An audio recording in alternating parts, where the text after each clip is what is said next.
thoughts and prayers to everybody in New York. There was a very tragic situation that went on. Us as an organization, us as a team, staff, coaches, players included, we're all sending our condolences and, really our blessings and prayers out to them in New York. I want to start off with them. What have been your takeaways first 2 day pads from the defense? It's been fun. I think that's the biggest thing is you look at a team, a really young group of defensive guys that have been just building on the momentum that we really had to say for the second half of the season. And there has been so much, not only improvement, but just you can see guys. Like I said this earlier, every guy in their own way could be a captain. We just have the mindset of just putting our best foot forward each and every day.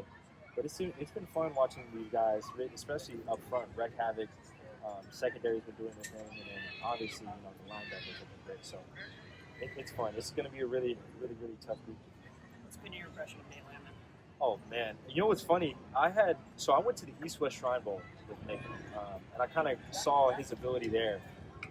Fantastic player. I almost want to call him Peanut Punch Landman. He has just a knack for the ball, and we see so many clips. Coach McVay shows them in the team meeting room of him doing it at Atlanta, and then you see it out here. You understand why he's able to cause those turnovers. He practices the right way. A great communicator, fantastic teammate. Great addition for us, and I can't wait to see what he's going to do with this. I know he has some familiarity from his time in Atlanta, but just like him being able to put on the green dot and lead right away.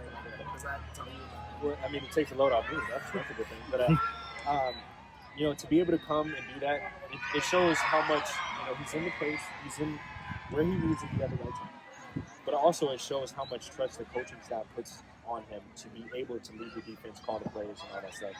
He's done an amazing job. So I know there was familiarity with him being in Atlanta, kind of same defensive scheme, but his transition really has been flawless. And you guys see, he's been making a ton of plays. So what do you know about his background, being from Zimbabwe?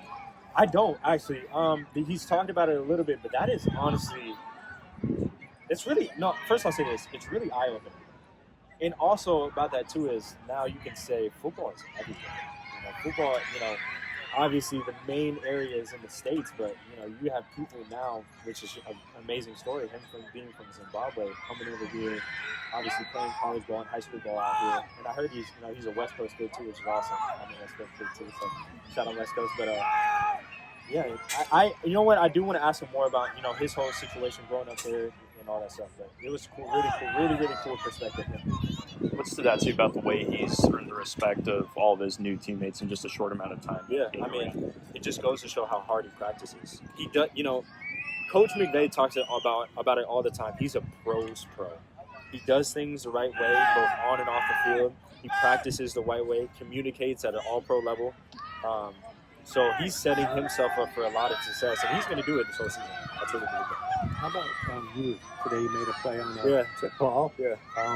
That's part, as much as you've contributed to the defense, that seems like an area that, you're hoping to capitalize on. For sure. It's always good. There's kind of the story is if you're hustling to the ball or if you're in the right place at the right time, something good will happen eventually. And that's exactly what happened there.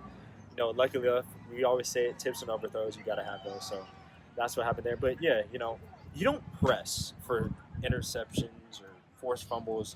Those are things that you practice. When it comes with certain things, you can make calculated risk.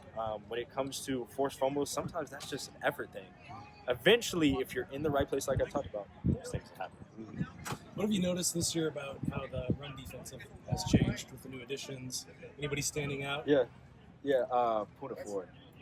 Man, Puka. I know Kobe talked about it when he was on the podium as advertised. I'll say it again, as advertised. But great addition. You just bring in guys not only that fit the culture, but just have an elite ability to do certain things. And Puka is just a force to be reckoned with, in the trenches. He's done a great job of kind of meshing with the defense. Great personality, great teammate, but that was one of the areas of emphasis from last year that we wanted to focus on this year. How can we do better against the run? How can we be in different coverages or personnel groups to be able to shut it down? Because as you guys know, we have a great pass rush. And anybody can see that, but how can we stop those early downs so that we have more opportunities to rush the passer. And bringing in guys like that help us do that a lot. Couple more guys. We're used to you lining up all over the place, but it's a lot of you at Star this camp. Like, how do you kind of view, as it's still evolving, how do you view your role in this camp? Yeah, very similar to last year. Ability to line up in different spots, whether that is, back deep, whether that is in the box, off the edge, blitzing, man zone. At the end of the day, I want to be as versatile as I can. Nothing has really changed from last year. We're still early in camp, so, the whole defense and all that stuff, we're kind of making areas of emphasis for the day. Yeah, nothing too much has changed, and I'm happy with it.